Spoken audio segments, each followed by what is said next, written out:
all been there, right? Like stuck on hold forever navigating these like ridiculously complicated phone menus just to get a simple question answered. It's like companies are going out of their way to make it harder to be a customer, but what if there's like a better way? That's what we're exploring in this deep dive. The Customer Excellence Enterprise by Wayne Simmons and Tom DeWitt. And they lay out this framework for building businesses that don't just like satisfy customers, but actually create customers for life. It's a super interesting read that gets into like the nuts and bolts of earning true loyalty in today's world. And one of the things that really stood out to me was this idea that helpfulness is like this secret weapon for companies, even more impactful than total quality management was, back in the day. Yeah, and it's not just about like warm, fuzzy feelings either. Right. The book makes this like really compelling case for why this shift to customer excellence is so important from a business perspective. Right. They really hit you with that sense of urgency right from the start. Exactly. I mean, just look at how much more empowered customers are now than they used to be. We have access to so much information at our fingertips. Like with a few clicks, we can compare prices, read reviews, and switch brands if we're not happy. And it's not even just about choice. The whole marketing landscape is changing with all these new privacy laws. So all those personalized marketing tactics that used to be everywhere are getting harder to pull off.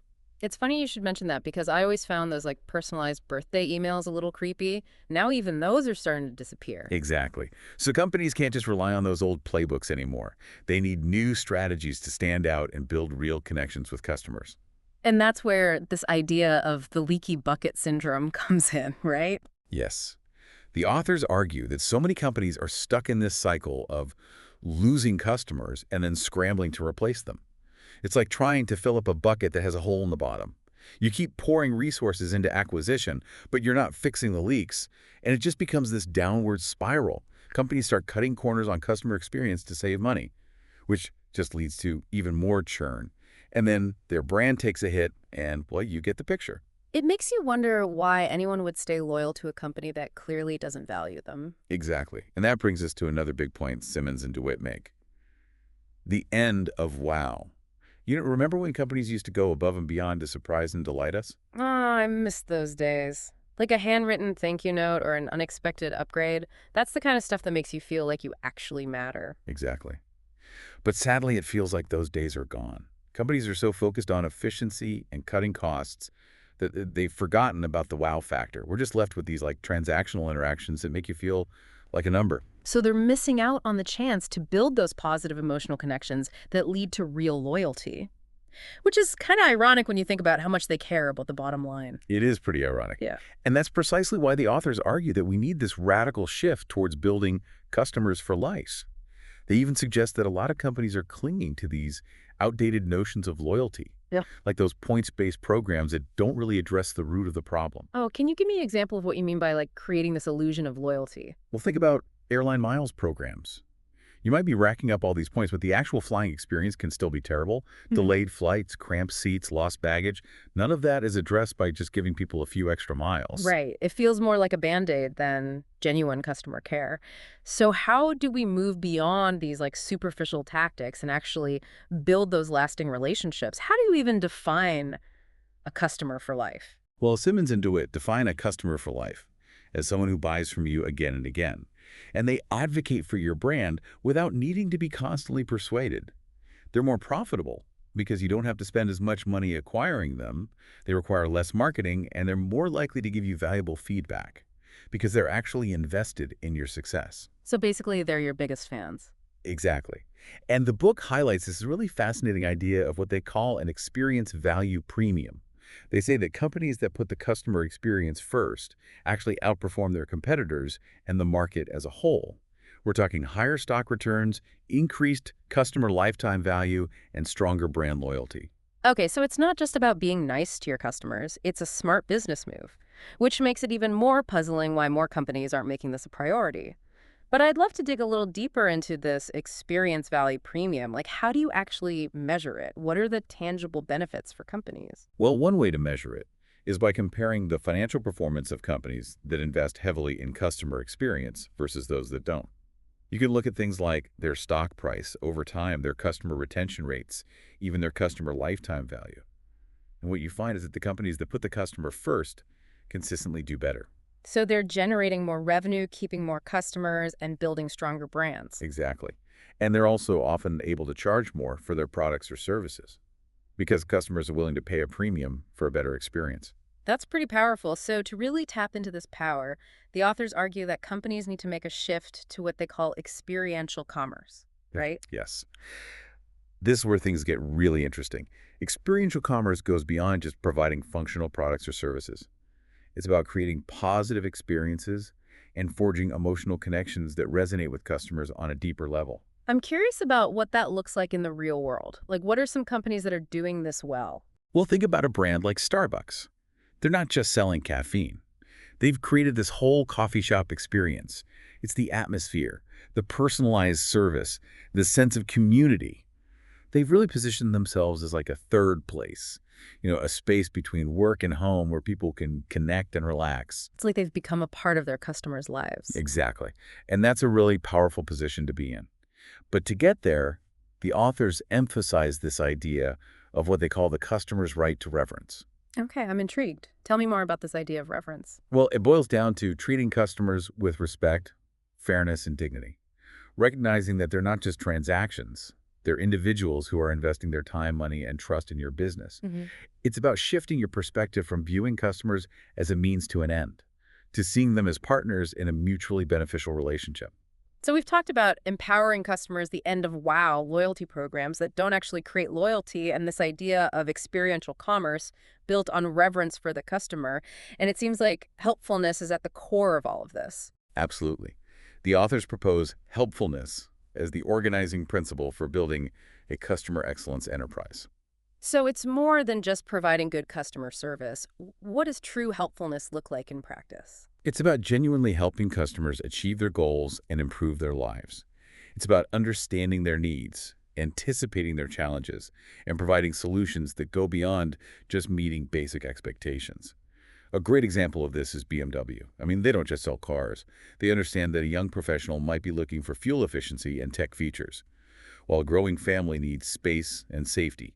And that's reflected in their diverse model range, from sporty coupes to spacious SUVs, all designed to support customers at different stages of their lives. That's a perfect example of a company that's thinking long term, building relationships that evolve as their customers' needs change. They're not just selling a product, they're helping people navigate different chapters of their lives. So, helpfulness is the key ingredient. But what are some of the other hallmarks of a company that embodies this customer excellence enterprise philosophy? Well, the book outlines 7 key attributes that really set these companies apart. They're contextual, empathetic, unique, and they build goodwill. They're also integrative, reflective, and pragmatic. Okay, let's break those down a bit. What does it mean for a company to be contextual? Being contextual is all about understanding the individual needs and circumstances of each customer. It's moving away from that one-size-fits-all approach and recognizing that everyone has different priorities and motivations. So it's about personalization and tailoring your interactions to the specific customer you're dealing with. What about empathy? How does that play into customer excellence? Empathy is huge. It's about genuinely caring about the customer's well-being and seeing things from their perspective. When a company shows empathy, it builds trust and makes customers feel valued. It shows that you're not just trying to make a sale, you're actually trying to help. That makes sense. If a company seems like they care about me as a person, I'm more likely to trust them and want to do business with them. Exactly. And then there's uniqueness. Customer excellence enterprises offer something distinct and valuable that sets them apart from their competitors. It could be their product, their service, their brand story, or even their company culture. Like that special something that makes them stand out. Speaking of standing out, you mentioned goodwill. Remind me what that means in this context. Goodwill is all about building up a reservoir of positive sentiment so that when mistakes inevitably happen, customers are more forgiving. I mean, nobody's perfect. Even the best companies are going to mess up sometimes. But if you've consistently shown that your helpful and reliable customers are more likely to give you the benefit of the doubt. Like you've earned some grace. Okay, what about this idea of being integrative? Being integrative means weaving yourself seamlessly into your customers' lives. Think about all those apps that you use every day that make your life easier or more enjoyable. They become so integrated into your routine that you can't imagine living without them. That's the power of being integrative. It's about being more than just a company that sells something. You're like a partner. What about reflective? Why is that important? Being reflective is about constantly evaluating and improving your offerings. Customer excellence enterprises don't just sit back and relax. They're always looking for ways to do better, to innovate, to go above and beyond customer expectations. They're listening to feedback, analyzing data, and experimenting with new approaches. So it's about having a culture of always striving to be better. Exactly. And finally, we have pragmatic. This is all about focusing on tangible outcomes for the customer, not just warm, fuzzy feelings. So it's not just about making me feel good, it's about actually helping me get something done. Exactly. It's about delivering real, measurable value. Like, think about a software company that helps you streamline your workflow and save time. That's a great example of pragmatic customer excellence. They're not just making you feel more productive, they're actually helping you get more done. Okay, so those 7 attributes paint a pretty clear picture of what a customer excellence enterprise looks like. They're contextual, empathetic, unique, they build goodwill, they're integrative, reflective, and pragmatic. But how does a company go from being, customer indifferent to actually embodying all of these principles? How do you actually transform yourself? The book talks about making bold moves, right? Yes, the authors outline what they call bold moves that companies need to make in 4 key areas: leadership DNA, organizational DNA, operational DNA, and commercial DNA. Wow, that's a lot to cover. Let's take it one step at a time. What do they mean by leadership DNA? Leadership DNA is all about setting the tone from the top. Leaders need to champion customer excellence and make it a core part of the company culture. And they need to actually walk the walk, not just talk the talk. One bold move they suggest is shifting the way companies think about value. Instead of just focusing on revenue growth, leaders need to consider things like reputational risk and the long-term value of the customer relationship. So they're looking at the bigger picture, not just short-term gains. Right. Another bold move they suggest is creating a dedicated CXE board committee to make sure customer experience is a top priority at the highest level. Makes sense. If you want to see real change, you need buy-in from the top. Okay, let's move on to organizational DNA. What does that involve? Organizational DNA is all about breaking down those silos between departments to create seamless customer journeys. I mean, nothing is more frustrating than being bounced around from department to department, having to repeat your story over and over again. Ugh, I think we've all been there. It makes you feel like you're just a cog in a machine. Exactly. And that's the opposite of what we're trying to achieve here. So breaking down those silos is key.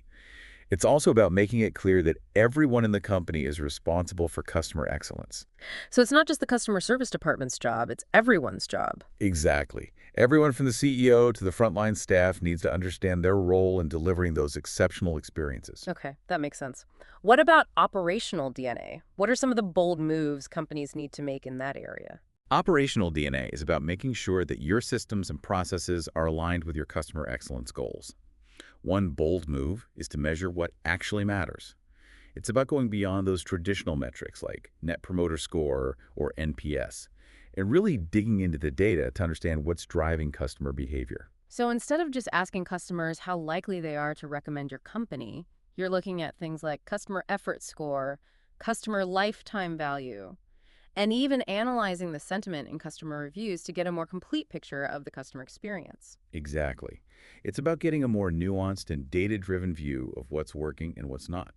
Another important aspect of operational DNA is leveraging technology to get a 360-degree view of the customer and personalize those interactions. In today's world, customers expect companies to know them and their preferences. They want that seamless, personalized experience across every touch point. And technology can help companies do that right by tracking customer interactions, preferences, and even predicting their needs. Exactly. It's all about creating that you-know-me feeling that makes customers feel valued and understood. And then we have commercial DNA, which is all about reimagining sales and marketing to focus on customer success and providing genuine value. So it's about shifting from that always be closing mentality to more of an always be helping approach. Exactly. One bold move is to focus on opt-in marketing strategies that respect the customer's time and attention. Nobody likes being spammed or feeling like they're constantly being sold to. Right. It's about building trust and providing value up front, knowing that the loyalty and sales will follow. Right. Another key part of commercial DNA is engaging differently. It's about offering self-service options and providing valuable content that empowers customers to make informed decisions. So meeting them where they are, giving them the information and resources they need to solve their own problems, and only stepping in when they need that extra support.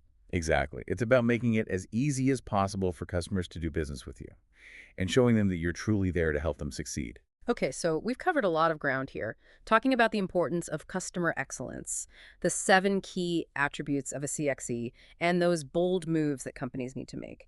It's clear that this is a really comprehensive approach that requires a pretty fundamental shift in mindset.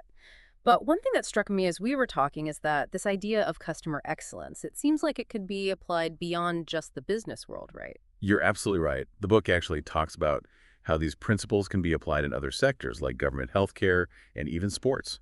Now, that's interesting. I'd love to hear more about that. Let's start with government. How can these ideas be used to improve citizen experiences? Well, we all know how frustrating it can be to deal with government bureaucracy. Those long wait times, confusing forms, and the general lack of empathy. It can make even the simplest tasks feel like pulling teeth. The authors argue that by taking a more customer-centric approach, government agencies can make it much easier for citizens to access services, get the information they need, and resolve issues. So, making government more user-friendly, accessible, and responsive to the needs of its citizens. Basically, taking those same principles of helpfulness, empathy, and respect that we've been talking about in a business context and applying them to the public sector. Exactly. And then there's healthcare. Prioritizing patient-centered care and empathy can make a huge difference, leading to better health outcomes and more satisfied patients and healthcare providers. That makes sense. When you're dealing with health issues, you're often feeling vulnerable and stressed. You want to feel like the people caring for you are listening to you and understanding your concerns. You want to feel like you're a partner in your own care, not just a patient. Absolutely. And the principles of customer excellence can help healthcare providers create that kind of experience. It's about listening to patients, understanding their concerns, and empowering them to make informed decisions about their health. And what about sports? How can teams and leagues use these ideas to create more engaging fan experiences? Well, think about it. Being a fan is about so much more than just watching the game. It's about feeling connected to the team, the players, and the community. It's about creating memories and sharing experiences. Teams and leagues can tap into those emotions by creating more engaging and personalized experiences that go beyond the game itself. So it's about creating that sense of belonging, building a strong community, and making fans feel like they're a part of something special. Exactly. It's about recognizing that fans are the lifeblood of any sports organization and treating them with the respect and appreciation they deserve. Okay, so we've seen how these principles of customer excellence can be applied in all sorts of different areas, from business to government to healthcare to sports. It's a really powerful framework that has the potential to change the way we interact with organizations and institutions of all kinds. But let's be real, change is hard. Actually, implementing these kinds of changes can be a real challenge. How do you get everyone on board and overcome that inevitable resistance? You're right, change is never easy. But the book offers some really helpful insights into how to overcome those challenges. They stress the importance of building a compelling case for urgency, one that resonates with people on different levels. It's not enough to just tell people that they need to be more customer-centric. You need to appeal to their heads, their hearts, and their wallets. So you need to make the logical argument, but you also need to connect with people emotionally and show them how embracing these principles can benefit them personally and professionally. Exactly. It's about painting a picture of a future where everyone wins. Yeah. The customers, the employees, and the organization as a whole. And the authors give us a roadmap for this journey, outlining the steps that companies can take to build that culture of customer excellence and make it a sustainable part of their DNA. Okay, so the authors have given us a lot to think about. They've laid out this really compelling vision for the future, where companies prioritize customer well-being, build genuine relationships, and create experiences that truly delight and inspire. But as we've been talking, one question keeps coming back to me. Are we, as customers, part of the problem? Are we contributing to this decline in customer experience by accepting mediocrity and not demanding better? That is a really interesting question. And it's one that the authors actually touch on in the epilogue of the book. They suggest that we might be unintentionally lowering the bar by getting so used to these mediocre experiences that we just accept them as the norm. Look, we've become so accustomed to bad customer service, long wait times, and those impersonal interactions that we've just stopped expecting anything better. Right. And the problem is that if we don't demand, better companies have no reason to change. They'll keep delivering those subpar experiences. because they know they can get away with it. So in a way, we're enabling the very behaviors we complain about. We're perpetuating this cycle of mediocrity by not holding companies accountable for delivering truly exceptional experiences. Exactly. It's a self-fulfilling prophecy. If we don't expect much, we're not going to get much. Wow, that's a powerful thought. It really puts the responsibility back on us, the customers. We have a role to play in shaping the customer experience landscape. So what can we do? How do we break free from the cycle of mediocrity and start demanding better? Well, I think it starts with raising our expectations. Yeah. We have to stop settling for good enough Mm-hmm. and start demanding those exceptional experiences. We need to be more vocal about our needs, our expectations, and our experiences. So speak up when we're not happy, but also celebrate and reward companies that are getting it right. Vote with our wallets and our voices to support the businesses that are prioritizing customer excellence. Exactly. We need to remember that we have more power than we think. Our choices, our feedback, and our actions can shape the marketplace and influence how companies treat their customers. Every interaction is an opportunity to make a difference. That's a great point. It's empowering to think that we can actually be agents of change, that we can help create a world where customer excellence is the rule, not the exception. So as we wrap up this first part of our deep dive into the customer excellence enterprise, I'm curious what stood out to you the most from our conversation so far. What's one small change you could make in your own business or daily life to embody this idea of helpfulness? For me, the biggest takeaway is that building a customer excellence enterprise is a two-way street. It requires a shift in mindset from both companies and customers. Companies need to embrace those principles of helpfulness, customer reverence, and experiential commerce. And customers need to raise their expectations and hold those companies accountable for better treatment. It's a partnership. We need to work together to create a more customer-centric world. And it starts with each of us taking personal responsibility for our own actions and expectations. Maybe it's being more patient with that frustrated customer service rep, or leaving a positive review for a business that exceeded your expectations, or just being more mindful of the people who are serving you. Every interaction is an opportunity to make a difference. That's a great way to put it. Let's make those interactions count. I love that. Let's choose to make them positive ones. Thanks for joining us for this first part of our deep dive. We'll be back soon with part 2, where we'll delve even deeper into the practical strategies and tactics that companies can use to create those customers for life. Stay tuned. And they're integrative, reflective, and pragmatic. Right. Integrative, reflective, and pragmatic. Okay, so let's dig into those a little bit more. What does it mean for a company to be integrative? Being integrative means that a company has woven itself seamlessly into the customer's life. And think about those apps that you use every day that make your life easier or more enjoyable. They've become so integrated into your routine that you can't imagine living without them. That's what we're talking about. Yeah, it's like they become more than just a vendor or a service provider. It's more like a trusted partner. Okay, so what about reflective? Why is that an important attribute for a customer excellence enterprise? Well, being reflective means that the company is always evaluating and improving what they offer. Customer excellence enterprises don't rest on their laurels. They're always trying to find ways to get better, to innovate and exceed customer expectations. They're constantly listening to feedback, analyzing data, and experimenting with new approaches. So they have that culture of continuous improvement, always looking for ways to be better, never satisfied with the status quo. Exactly. Okay. And then the last attribute is pragmatic. What does that look like in action? Being pragmatic means focusing on delivering tangible outcomes for the customer, not just creating those warm, fuzzy feelings. So it's not just about making me feel good. It's about actually helping me achieve something. Precisely. It's about delivering real, measurable value.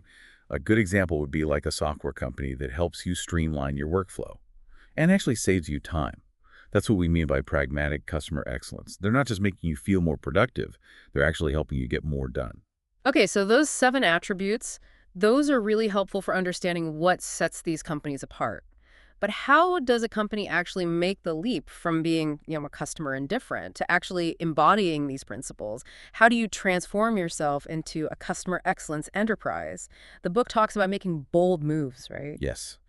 The authors lay out what they call bold moves in 4 key areas: leadership DNA, organizational DNA, operational DNA, and commercial DNA.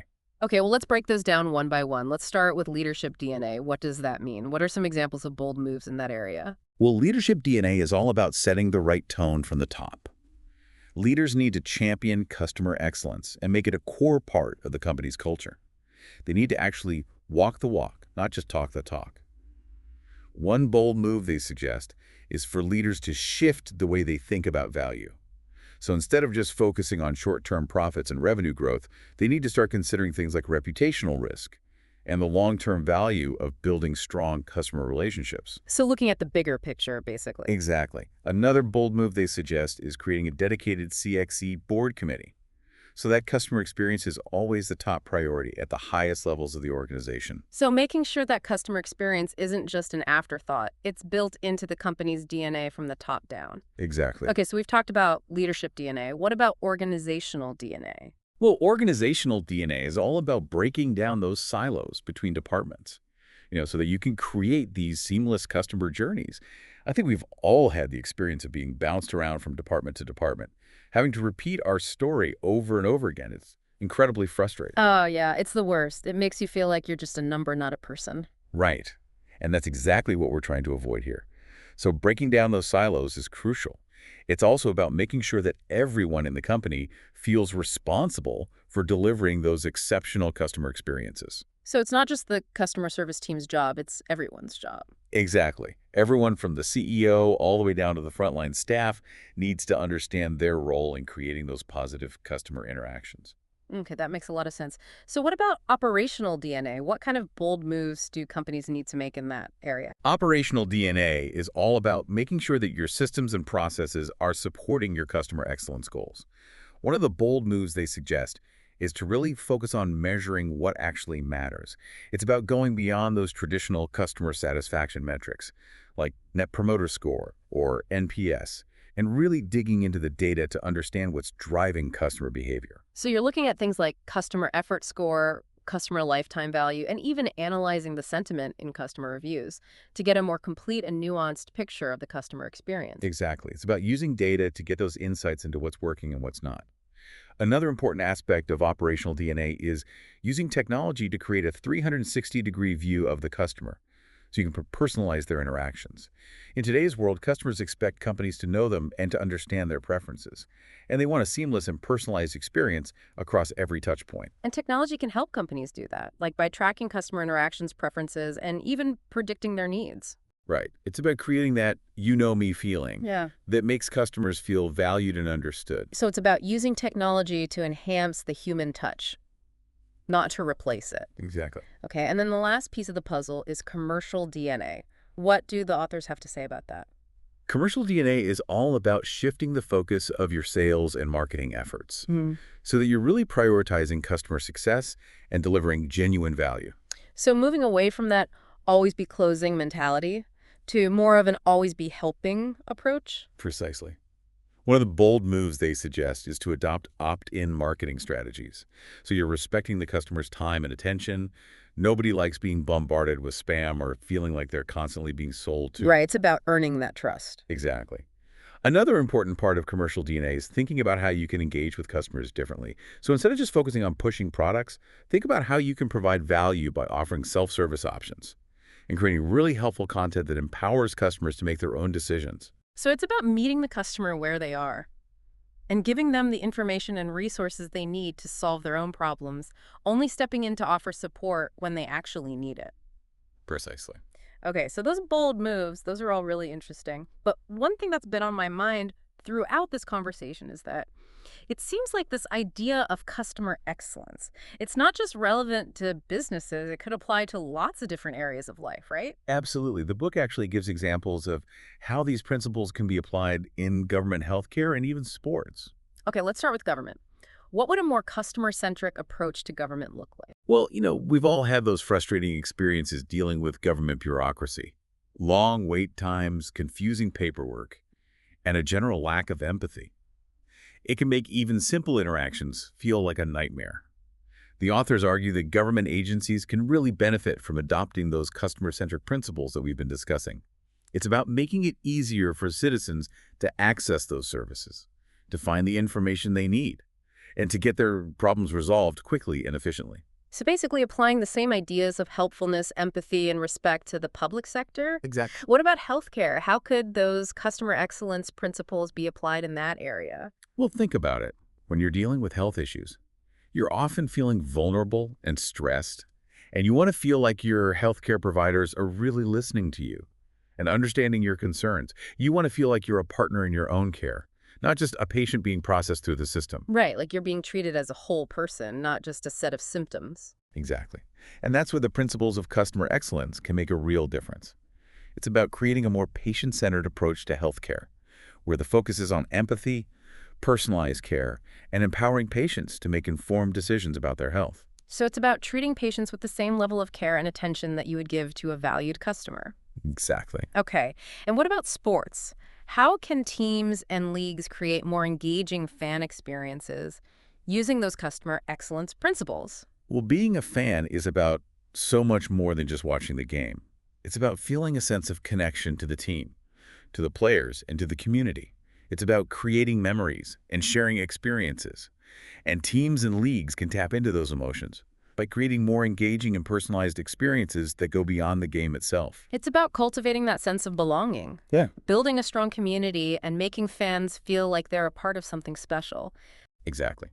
It's about recognizing that fans are the lifeblood of any sports organization and treating them with the same level of care and respect that you would give to any other valued customer. So it's about applying those same principles of customer excellence to the fan experience, recognizing that those fans are your customers in a sense. Exactly. So we've seen how these principles of customer excellence, they can be applied in all sorts of different areas, but the big question is, how do we actually make it happen? You know, change is hard. How do you get everyone on board and overcome that resistance to change that always seems to pop up? Well, the book addresses that head on.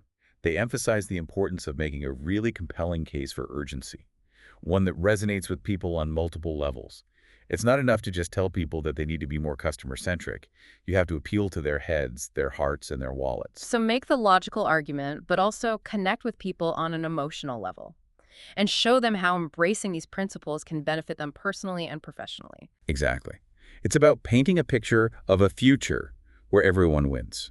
The customers, the employees, and the organization as a whole. So it's about creating that shared vision of a better future and showing people how getting there will benefit everyone. Exactly. And the book provides a roadmap for that transformation journey, outlining the concrete steps that companies can take to build a culture of customer excellence and make it a lasting part of their DNA. So the authors have really given us a lot to think about here. They've laid out this really compelling vision for the future where companies actually prioritize customer well-being and build genuine relationships and create experiences that really delight and inspire.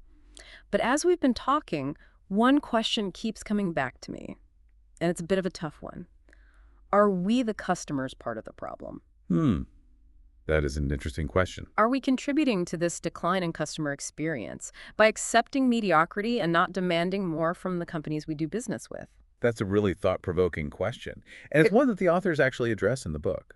They suggest that we might be unintentionally lowering the bar by becoming so accustomed to these mediocre experiences that we just accept them as the norm. So, like, we've gotten so used to bad customer service, long wait times, and those impersonal interactions that we've just stopped expecting anything better. Right. And the danger is that if we don't demand this, companies have no incentive to change. They'll just keep delivering those subpar experiences Sure. because they know they can get away with it. So in a way, we're enabling the very behaviors we complain about. We're perpetuating the cycle of mediocrity by not holding companies accountable for delivering those exceptional experiences. Exactly. It's a self-fulfilling prophecy. If we don't expect much, we're not going to get much. Wow, that's a really powerful insight. It really shifts the responsibility back onto us as customers. We have a role to play in shaping the customer experience landscape. So what can we do? How do we break free from the cycle of mediocrity and start demanding better? Well, I think it starts with raising our expectations. We have to stop settling for good enough and start demanding those exceptional experiences. We need to be more vocal about our needs, about our expectations, and about our experiences. We need to speak up when we're not happy, but we also need to celebrate and reward the companies that are getting it right. We need to vote with our wallets and with our voices to support those businesses that are really prioritizing customer excellence. Exactly. And we need to remember that we have more power than we think. Our choices, our feedback, and our actions, those things can shape the marketplace. And they can influence how companies treat their customers. Every interaction is an opportunity to make a difference. That's a great point. It's empowering to think that we can be agents of change, that we can help create a world where customer excellence is the rule, not the exception. So, as we wrap up this second part of our deep dive into the customer excellence enterprise, I'm curious, what's been the biggest takeaway for you from our conversation today? And what's one small change that you can make in your own business or in your daily life to embody this principle of helpfulness? For me, the biggest takeaway is that building a customer excellence enterprise is a two-way street. It requires a change in mindset from both companies and customers. Companies need to embrace those principles of helpfulness, customer reverence, and experiential commerce. But customers also need to raise their expectations and hold those companies accountable for treating them better. It's a partnership. We need to work together to create a world that's more customer-centric. And it starts with each of us taking personal responsibility for our own actions and expectations. Maybe it's being a little bit more patient with that frustrated customer service rep, or taking the time to leave a positive review for a business that exceeded your expectations, or just being more mindful and respectful of the people who are serving us. Every interaction is a chance to make a difference. I love that. Let's make those interactions count. Exactly. Let's choose to make them positive ones. Yeah, it's easy to just complain about bad customer service, but you're right. Maybe we need to take a step back and ask ourselves what role we're playing in all of this. Have we set the bar too low? It's definitely something to think about. It's kind of a wake-up call. Ah, If we want companies to treat us better, maybe we need to start by treating each other better. Kindness, empathy, respect. Those aren't just principles for businesses, they're principles for all of us. that's so true. It's about creating that culture of kindness and respect. And it goes beyond just how we interact with companies. It's about how we treat each other in every aspect of our lives. Exactly. And it ties back to that idea of helpfulness that's so central to the book. Yeah. How can we be more helpful in our everyday lives? How can we go beyond just meeting those basic expectations and actually make a positive impact on the people around us? That's a great question, and I love that challenge. And it doesn't have to be some big, grand gesture. It could be as simple as being patient with a cashier who's having a rough day, Mhm. or offering to help someone carry their groceries, or just taking the time to really listen to a friend who needs to talk. Those small acts of kindness can really make a difference. Absolutely. And I think we can even extend that kindness to the way we interact with businesses. Instead of getting frustrated with a customer service rep who's clearly trying their best, maybe we can offer a little understanding and grace. And instead of leaving a scathing online review, maybe we could take a minute to give some constructive feedback that could actually help the company improve. Right. It's about approaching every interaction with that spirit of generosity, that willingness to make things just a little bit better. Exactly. And you never know. Maybe those small acts of kindness will inspire others to do the same. I love that. Creating a ripple effect of positive change. So, as we wrap up this deep dive into the customer excellence enterprise, I want to leave our listeners with a challenge. What's one small act of kindness that you can commit to today? How can you embody this principle of helpfulness in your own interactions with others? Let's all choose to be the change we want to see in the world. Remember, even the smallest gestures can have a big impact. So well said. Thanks for joining us for this deep dive into the customer excellence enterprise. We hope this conversation has given you some food for thought and inspired you to raise the bar, both for yourself and for the companies you interact with. It's been a pleasure. Thanks for listening, everyone.